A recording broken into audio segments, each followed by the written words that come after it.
আপনি একজন নতুন ইউটিউবার হিসেবে আপনার অনেক ইউটিউবারকে আপনার পছন্দ হইতে পারে যাদের থেকে আপনি ইন্সপায়ারেশন নিয়ে ইউটিউবিং শুরু করেন। এরকম কিন্তু সবারই আছে। আমরা যারা নতুন ইউটিউবার ভিডিও তৈরি করা শুরু করছি তাদের কিন্তু সবারই দুই একজন পছন্দের কন্টেন্ট ক্রিয়েটর থাকে যাদের কন্টেন্ট আমরা ফলো করি। আমরা যখন তাদের কন্টেন্ট ফলো করি তখন কিন্তু তারা অলরেডি ভালো একটা অবস্থানে আছে সাবস্ক্রাইবারের দিক থেকে, তারপর হচ্ছে ইউটিউব চ্যানেলের গ্রোথ ভালো এবং তাদের কথাবার্তার টোন সব কিছুই আলাদা। বাট আমি যখন নতুন তখন আমার কিন্তু ক্যামেরার সামনে কথা বলতে একটু আনকমফোর্টেবল ফিল করতেছি এবং অনেক অনেক সমস্যা হইতেছে, জড়তা হইতেছে কথা বলার সময়। এগুলা কিন্তু ওনাদের হইতেছে না এবং ওনাদের ভিডিও কোয়ালিটি ভালো, অডিও কোয়ালিটি ভালো, সব কিছুই ভালো। এখন আপনি একজন নতুন অবস্থায় আপনার যেই ড্রিম কন্টেন্ট ক্রিয়েটর বা আপনি যাকে পছন্দ করেন, যার মতন হইতে চান, তার বর্তমান কন্টেন্ট ফলো করা উচিত নাকি তার পূর্বের একদম পুরাতন ভিডিওগুলা ফলো করা উচিত? বা একজন আপনি যাকে পছন্দ করেন, যার মতো হইতে চান, তাকে ফলো করলে তার কোন হ্যাবিটগুলো আপনার পছন্দ করা উচিত বা ফলো করা উচিত? এখন বর্তমান হ্যাবিটগুলো নাকি সে যখন ইউটিউবিং শুরু করছে বা কন্টেন্ট ক্রিয়েশন শুরু করছে তখনকার হ্যাবিটগুলো? আমার মনে হয় যে আপনি যদি নতুন অবস্থায় থাকেন এবং আপনার যদি কন্টেন্ট ক্রিয়েশন শুরু করেন, আপনার যদি ড্রিম হয় যে আপনি রাফসান দা ছোট ভাই যেরকম ভিডিও বানায় ওরকম ভিডিও বানাবেন, তাহলে আপনি তো এখনকার যেই বর্তমান সময়ে তার যে ভিডিওগুলো আছে বা কথার ধরন আছে এগুলো তো আপনি ফলো করবেনই। বাট এছাড়াও আপনাকে ফলো করতে হবে হচ্ছে তার পুরাতন ভিডিওগুলা, তার কথা বলার ধরন, তার কথা বলার স্টাইলগুলা।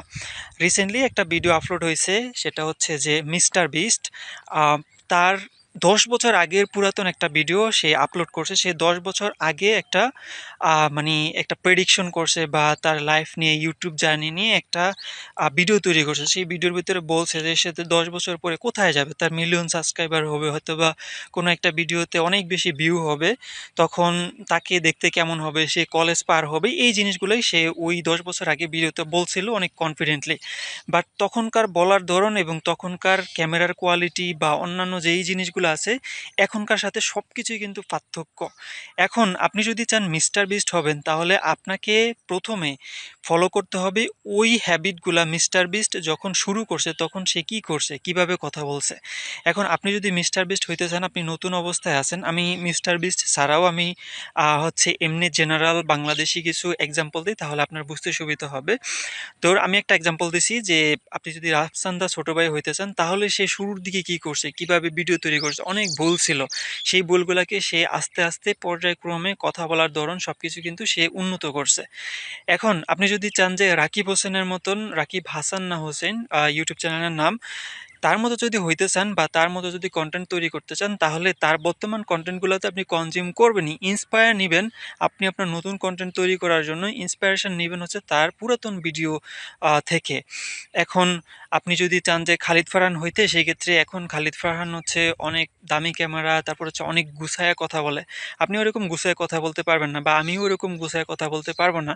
সেক্ষেত্রে আমাদেরকে যে জিনিসটা করতে হবে, খালিদ ফারহান যে ওই যে পুরাতন ভিডিওগুলো আছে বা পুরাতন সে শুরুর দিকে কি কাজটা করছে, শুরুর দিকে কিভাবে সে কন্টেন্ট তৈরি করতো, শুরুর দিকে সে কিভাবে হচ্ছে ভিডিও তৈরি করতো অথবা কথা বলতো, কথা অনেক গোছানো থাকতো না, এলোমেলো থাকতো। বাট এখন অনেক বেশি গুছানো এবং অনেক বেশি স্ট্রাকচার ওয়েতে সব কন্টেন্ট ক্রিয়েটর কথা বলে। শুরুর দিকে কিন্তু তারা এইভাবে করে নাই।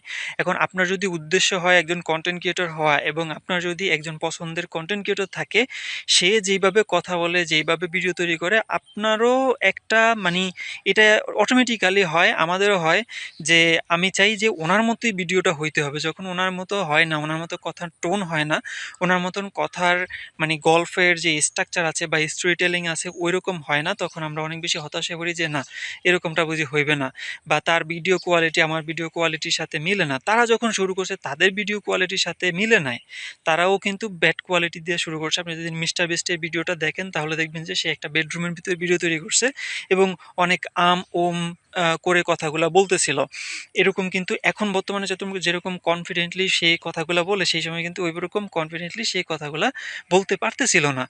এখন আমাদেরকে যে জিনিসটা করতে হবে, আপনি যদি একজন নতুন নতুন ইউটিউবার হয়ে থাকেন সেক্ষেত্রে আপনার যাকে আপনি পছন্দ করেন এবং আপনি যার মতো হইতে চান, আপনি যেহেতু কন্টেন্ট তৈরি শুরু করছেন কারো না কারো কাছ থেকে ইন্সপায়ারেশন নিছেন এবং এই ইন্সপায়ারেশন যার কাছ থেকে নিছেন তার পুরাতন কন্টেন্টগুলো কনজিউম করবেন এবং সে শুরুর দিকে কি কি করতো সেই জিনিসগুলা একটু বোঝার চেষ্টা করবেন। এক্ষেত্রে আমাদের কিন্তু মানে হতাশার যেই জিনিসটা আছে ওই জিনিসটা কাজ করে না। আমি তখন ফিল করতে পারি যে আচ্ছা, রাকিব হোসেন শুরুর দিকে সাইকেল চালানো ভিডিও বা সাইকেল নিয়ে ভিডিও তৈরি করছে।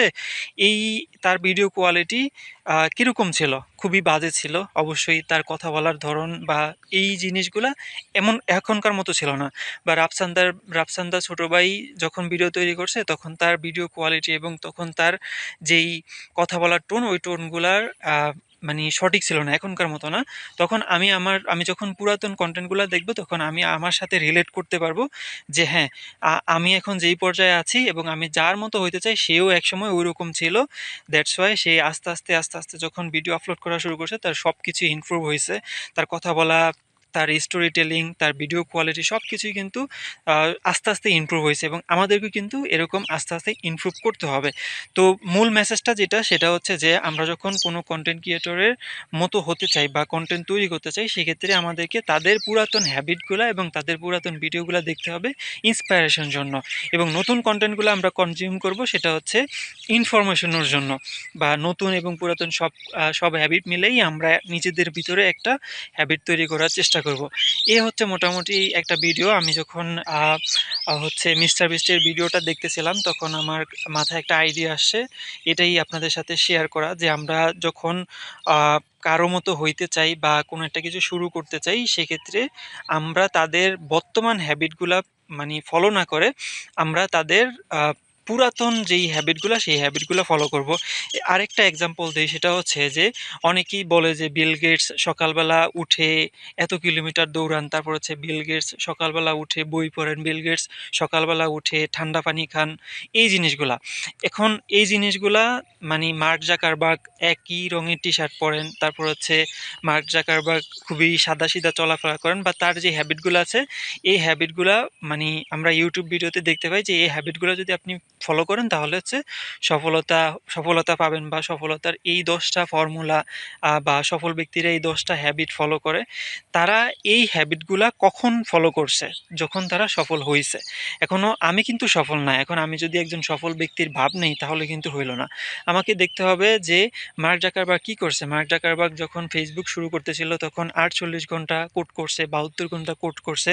48 ঘন্টার ভিতরে সে হচ্ছে পুরা একটা ওয়েবসাইটের লেআউট পরিবর্তন করে ফেলছে। তারপর হচ্ছে বিল গেটস কি করছে, সে সারাক্ষণ মাইক্রোসফট যেই কাজগুলো আছে সে সারাক্ষণ পিসির সামনেই ছিল, কাজ করতেছিল 48 ঘন্টা। সে অফিসে ঘুমাইতো, সোফার উপরে ঘুমাইতো, মানে তাদের ঘুম ঠিক ছিল না। এখন সবকিছু তারা গুছায় আনছে কারণ তারা সফল ব্যক্তি। এখন আমি যদি একজন সফল ব্যক্তির হ্যাবিটগুলা বর্তমান হ্যাবিটগুলা ফলো করি তাহলে কিন্তু হবে না। আমাদেরকে যেই হ্যাবিটগুলা ফলো করতে হবে সেটা হচ্ছে তাদের পুরাতন হ্যাবিটগুলা ফলো করতে হবে। তো এই হচ্ছে মোটামুটি আজকে ভিডিও। আশা করি আপনাদের ভালো লাগবে এই কথাগুলো শুনে বা কথাগুলো মেনে।